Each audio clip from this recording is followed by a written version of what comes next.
ഈ വർഷത്തെ മമ്മൂട്ടിയുടെ ആദ്യ ചിത്രമായിട്ടുള്ള Dominic and the ladies purse എന്ന് പറയുന്ന സിനിമ കണ്ടിറങ്ങിയതേ ഉള്ളൂ. സിനിമയുടെ റിവ്യൂയിലേക്ക് എല്ലാവർക്കും സ്വാഗതം. ഈ സിനിമയ്ക്ക് വലിയ രീതിയിൽ പ്രൊമോഷനോ ഹൈപ്പോ കാര്യങ്ങളോ ഒന്നും തന്നെ ഉണ്ടായിരുന്നില്ല. എന്നിരുന്നാലും ഒരു മമ്മൂട്ടി ചിത്രം എന്ന നിലയ്ക്ക് തന്നെയാണ് എല്ലാവരും സിനിമയ്ക്ക് കയറിയിട്ടുണ്ടാവുക. പിന്നെ ഗൗതം വാസുദേവ് മേനോന്റെ ആദ്യത്തെ മലയാള സംവിധാനം, അങ്ങനെയുള്ള ഒരുപാട് പ്രത്യേകതകൾ സിനിമയ്ക്ക് ഉണ്ടായിരുന്നു. പക്ഷേ വലിയ രീതിയിൽ ഹൈപ്പോ മറ്റുള്ള കാര്യങ്ങളോ ഉണ്ടായിരുന്നില്ല. സിനിമയുടെ കഥാപ്ലോട്ട് എന്താ നോക്കുകയാണെങ്കിൽ, ഒരു കളഞ്ഞു കിട്ടുന്ന പേഴ്സിന്റെ ഉടമസ്ഥനെ കണ്ടുപിടിക്കുന്ന കഥയിൽ നിന്ന് തുടങ്ങി പിന്നീട് ഒരുപാട് ദുരൂഹതകൾ നിറഞ്ഞ കഥയിലേക്കാണ് ഈ സിനിമ പോകുന്നത്. CA ഡൊമിനിക് എന്ന കഥാപാത്രത്തെയാണ് സിനിമയിൽ മമ്മൂട്ടി അവതരിപ്പിക്കുന്നത്. CA എന്ന് പറയുന്നത് ഇനീഷ്യലാണ്. മുൻപ് ഒരു പോലീസ് ഓഫീസറായിരുന്നു, പിന്നീട് ഒരു പ്രൈവറ്റ് ഡിറ്റക്റ്റീവ് ഏജൻസിയുമായിട്ട് മുന്നോട്ട് പോകുകയാണ്. ചെറിയ ചെറിയ കേസും കാര്യങ്ങളൊക്കെ ആയിട്ട് മുന്നോട്ട് പോകുന്നു. പിന്നീട് ചെറിയൊരു കേസിൽ നിന്ന് തുടങ്ങി വലിയൊരു കേസിലേക്കാണ് സിനിമ പോകുന്നത്. ഇനി മമ്മൂട്ടിയെ കുറിച്ച് പറയുകയാണെങ്കിൽ, നല്ല രീതിയിൽ കൊടുത്ത റോൾ ചെയ്തിട്ടുണ്ട്. അദ്ദേഹത്തിന് വളരെ നിസ്സാരമായി ചെയ്തു പോകാൻ പറ്റുന്ന റോളായിരുന്നു.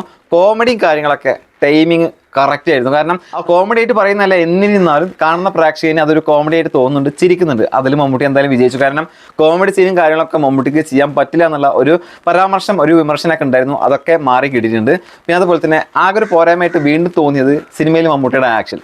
അദ്ദേഹത്തിന്റെ ഏജ് നമുക്കറിയാം, കളിയാക്കി പറയുന്നോ അല്ലെങ്കിൽ ഏജിനെ കുറ്റം പറയുന്നോ ഒന്നല്ല. ആ ഒരു വയസ്സിനെ തന്നെ നമ്മൾ ബഹുമാനിച്ചുകൊണ്ട് പറയുന്നത്, മമ്മൂട്ടിക്ക് ആക്ഷൻ കാര്യങ്ങൾ കൈകാര്യം ചെയ്യുമ്പോൾ കുറച്ച് നമുക്ക് ഇനി പണ്ടത്തെ പോലെ അദ്ദേഹത്തിനെ കൊണ്ട് ചെയ്യാൻ പറ്റാത്തൊരവസ്ഥയിലേക്ക് പോകുന്നതായിട്ട് സിനിമയിൽ കാണുന്നുണ്ട്. ബാക്കി എല്ലാ കാര്യങ്ങളും അദ്ദേഹത്തിൻ്റെ ഈ ഒരു പ്രായത്തിനെ പറ്റിയിട്ടുള്ള റോള് തന്നെയാണ് സിനിമയിൽ കാണാൻ കഴിഞ്ഞിട്ടുള്ളത്. നല്ല ഭംഗിയായിട്ട് തന്നെയാണ് സിനിമയിൽ മമ്മൂട്ടിയെ പ്രസന്റ് ചെയ്തിട്ടുള്ളത്. ഈ അടുത്ത കാലത്തൊന്നും ഇത്രയും സുന്ദരനായിട്ട് മമ്മൂട്ടിയെ നമ്മൾ സ്ക്രീനിൽ കണ്ടിട്ടില്ല. ആദ്യം മുതൽ അവസാനം വരെ മമ്മൂട്ടി വരുന്ന സീനുകളിൽ അദ്ദേഹത്തിന് നമ്മളിങ്ങനെ കണ്ടിരുന്നു പോകും. നല്ല ഭംഗി എന്ന് പറഞ്ഞാൽ നല്ല ഭംഗി ഉണ്ടായിരുന്നു. സിനിമയിൽ വന്നു പോകുന്ന എല്ലാ കഥാപാത്രങ്ങളും അവരുടെ ഭാഗങ്ങൾ ഭംഗിയായിട്ടുണ്ട്. പ്രത്യേകിച്ച് ഗോകുൽ സുരേഷും അതുപോലെ തന്നെ സിനിമയിലെ നായികയും അതുപോലെ തന്നെ മമ്മൂട്ടിയുടെ ഹൗസ് ഓണറും ഒക്കെ നല്ല രീതിയിൽ തന്നെ ഈ ഒരു സിനിമയിൽ അഭിനയം കാഴ്ചവെച്ചിട്ടുണ്ട്. പക്ഷേ ഒരു സിനിമയ്ക്ക് വേണ്ടത് തിരക്കഥ എന്ന് പറയുന്ന ഒരു നട്ടൽ തന്നെയാണ്. അത് ഈ സിനിമയ്ക്ക് എവിടെയും കാണാൻ പറ്റുന്നില്ല.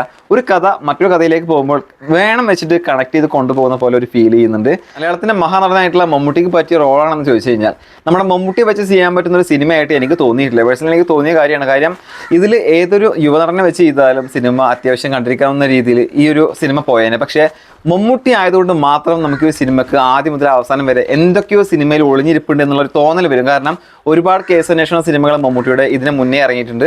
ആ ഒരു സിനിമയുടെ ആ ഒരു പ്രതീക്ഷയും കാര്യങ്ങളൊക്കെ ഇതിൽ ഉണ്ടാവും. പിന്നെ ഗൗതം വാസുദേവ് മേനോൻ എന്ന് പറയുന്ന സൗത്ത് ഇന്ത്യയിലെ തന്നെ വലിയ ഒരു പ്രശസ്തനായിട്ടുള്ള ഒരു സംവിധായകൻ്റെ സിനിമയാണ്. അപ്പോൾ ഒരുപാട് എന്തെങ്കിലുമൊക്കെ ഒളിപ്പിച്ചിട്ടുണ്ടാവുന്ന ആദ്യം മുതൽ കണ്ടിരിക്കുന്ന ഒരു പ്രേക്ഷകൻ്റെ മനസ്സിലുണ്ടാവും. പക്ഷേ ഇത് അതൊന്നും തന്നെ നമുക്ക് തരുന്നില്ല എന്നുള്ളതാണ് ആദ്യം തന്നെ പറയേണ്ട ഒരു കാര്യം. സിനിമയുടെ തുടക്കം മുതൽ അവസാനം വരെ നോക്കുകയാണെങ്കിൽ ഇതൊരു ഇൻവെസ്റ്റിഗേഷൻ ത്രില്ലർ സിനിമയാണ്. ആരാണ് പ്രതി എന്നുള്ളത് കണ്ടുപിടിക്കുന്നതാണ് സിനിമ. പക്ഷേ ഏകദേശം സിനിമ പകുതി ആകുമ്പോഴേക്കും നമുക്ക് സിനിമയുടെ കഥ എങ്ങോട്ടാണ് പോകുന്നത്, ആരാണ് ഈ സിനിമയിൽ പ്രതി, ആരാണ് വില്ലൻ എന്നുള്ളത് ഒരു സാധാരണ പ്രേക്ഷകന് ഗസ് ചെയ്യാൻ പറ്റുന്നുണ്ട് എന്നുള്ളതാണ് ഏറ്റവും വലിയ മൈനസ് പോയിന്റ്. കാരണം ഒരു സസ്പെൻസ് നിലനിർത്താൻ ഈ സിനിമക്ക് സാധിച്ചിട്ടില്ല. ഇനി സിനിമയുടെ ക്ലൈമാക്സിലോട്ട് വരുമ്പോൾ ഒരു വലിയ ട്വിസ്റ്റ് പ്രേക്ഷകന് മുന്നിലേക്ക് സിനിമയുടെ സംവിധായകൻ കൊണ്ടുവരുന്നുണ്ട്. പക്ഷേ സിനിമ കാണുന്ന പ്രേക്ഷകന് ഒരു തരത്തിലും വാവ് എന്ന് പറയുന്ന ഒരു എലമെന്റ്സും സിനിമയിൽ നമുക്ക് കാണാൻ പറ്റുന്നില്ല. കാരണം ഈ സിനിമയുടെ ക്ലൈമാക്സ് നമ്മൾ മുൻപേ അന്യഭാഷ ചിത്രങ്ങളിൽ കണ്ടതാണ്, ഷോർട്ട് ഫിലിമുകൾ കണ്ടതാണ്. അതുകൊണ്ട് തന്നെ നമുക്ക് ഈ സിനിമയുടെ ക്ലൈമാക്സ് തമിഴ് സിനിമയുമായിട്ട് കണക്ട് ആവുന്നുണ്ട്, ഒരുപാട് ഷോർട്ട് ഫിലിമായിട്ട് കണക്ട് ആവുന്നുണ്ട്. അപ്പോൾ അതൊക്കെ നോക്കുകയാണെങ്കിൽ സിനിമ കാണുന്ന പ്രേക്ഷകന് ഒരു തരത്തിലും വാവ് എന്ന് പറഞ്ഞ് കൈയടിപ്പിക്കാനുള്ള ഒരു ക്ലൈമാക്സ് സിനിമയില്ല. ട്വിസ്റ്റ് കൊണ്ടുവരാൻ ശ്രമിച്ചിട്ടുണ്ട്, പക്ഷെ വർക്കൗട്ട് ആയിട്ടില്ല എന്ന് വേണം പറയാൻ. സിനിമയുടെ ഛായാഗ്രഹണം കൊള്ളാമായിരുന്നു. നമുക്ക് ഇങ്ങനെ കാണാൻ പറ്റുന്ന ഒരുപാട് സ്ഥലങ്ങളൊക്കെ സിനിമയിൽ കൊണ്ടുവന്നിട്ടുണ്ട്. പിന്നെ BGM ഒക്കെ ജസ്റ്റ് ഓക്കെ എന്ന് വേണം പറയാൻ. കാരണം ഇതൊരു മാസ സിനിമയല്ല, അതുകൊണ്ട് തന്നെ BGMന് വലിയ പ്രാധാന്യവും കാര്യങ്ങളും കൊടുക്കേണ്ടതില്ല. അതുതന്നെയാണ് സിനിമയിൽ കാഴ്ചവെച്ചിട്ടുള്ളത്. പക്ഷേ നമ്മുടെ മലയാളത്തിൻ്റെ മഹാനടൻ ഇത്രയും വലിയൊരു താരം സിനിമയിൽ വരുമ്പോൾ അത്യാവശ്യം എന്തെങ്കിലുമൊക്കെ കൊടുക്കാമായിരുന്നു എന്നുള്ളത് തോന്നിപ്പോയി.